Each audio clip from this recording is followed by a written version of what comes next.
സംസ്ഥാന സർക്കാർ കരാർ കമ്മിറ്റി ചെയ്തിട്ടില്ല എന്നുള്ളതാണ് അർജന്റീനയുടെ ഭാഗത്ത് വിശദീകരണം എന്നുള്ളതാണ്. എങ്ങനെയാണ് അങ്ങനെ ഉണ്ടായിട്ടുണ്ടോ? എന്താണ് സംഭവിച്ചിരിക്കുന്നത്? ഇതിൽ രണ്ട് മൂന്ന് കാര്യങ്ങൾ നിങ്ങൾ ആദ്യം മനസ്സിലാക്കണം. ഒന്നാമത്തെ കാര്യം, സംസ്ഥാന ഗവൺമെൻറ് ആരുമായും കരാർ ഒപ്പിട്ടില്ല. അത് സ്പോൺസറാണ് അർജന്റീനിയൻ ടീമുമായിട്ടുള്ള കരാർ ഒപ്പിട്ടിട്ടുള്ളത്. അത് ഞാൻ മുൻപ് പറഞ്ഞതാണ്.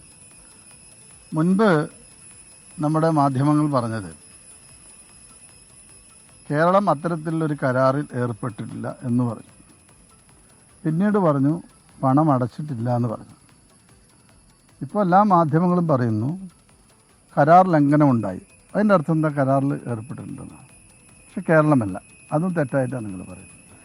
ഒരു സ്പോൺസറാണ്, സ്പോൺസറുമായാണ് കരാർ ഒപ്പിട്ടിട്ടുള്ളത്. പണം അടച്ചിട്ടില്ല എന്നുണ്ട്.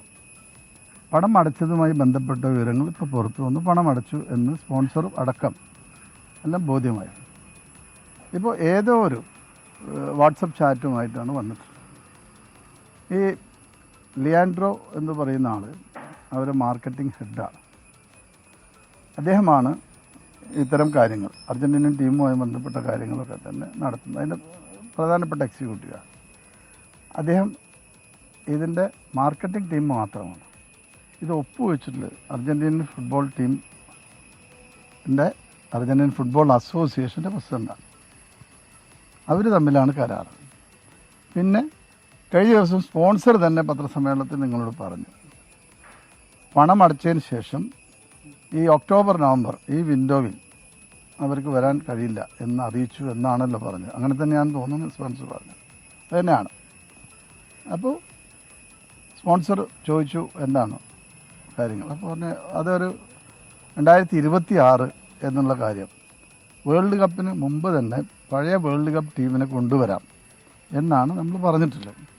അത് പ്രകാരം അടുത്ത വേൾഡ് കപ്പിന് മുമ്പ് വരണം. 2025 വരുമ്പോൾ ഈ ഗവൺമെൻറ് മാറും, സംവിധാനങ്ങൾ മാറും. സ്വാഭാവികമായിട്ടും പുതിയ ഗവൺമെൻറ് വരും. അതിൽ ഈ സ്പോർട്സ് മന്ത്രി ഉണ്ടായിരിക്കണമെന്നില്ല. പ്രതിപക്ഷ ഗവൺമെൻറ്റിനായിരിക്കും വരിക. അതൊക്കെ ശരി തന്നെ. അപ്പോൾ അത് സ്പോൺസർക്ക് ഒരു താല്പര്യക്കുറവുണ്ടായി. അതവരെ അറിയിച്ചു. ഇതാണ് ഇതിൻ്റെ യഥാർത്ഥ വസ്തുത. ഇതിനെയാണ് അനാവശ്യമായി ഇത്തരത്തിൽ വിവാദങ്ങളിലേക്ക് കൊണ്ടുപോകുന്നത്. ഇവിടെ ഇപ്പോൾ പറഞ്ഞു ഇന്നലെ 13 ലക്ഷം ദൂർത്തടിച്ചു.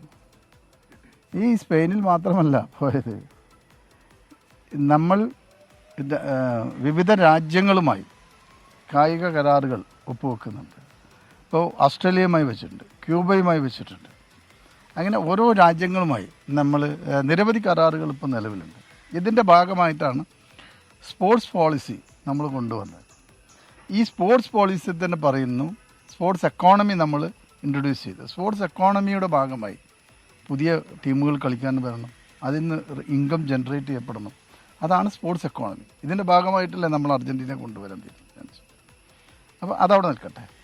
നമ്മൾ കൊണ്ടുവന്ന സ്പോർട്സ് പോളിസി കേന്ദ്ര ഗവൺമെൻറ് അംഗീകരിച്ചു.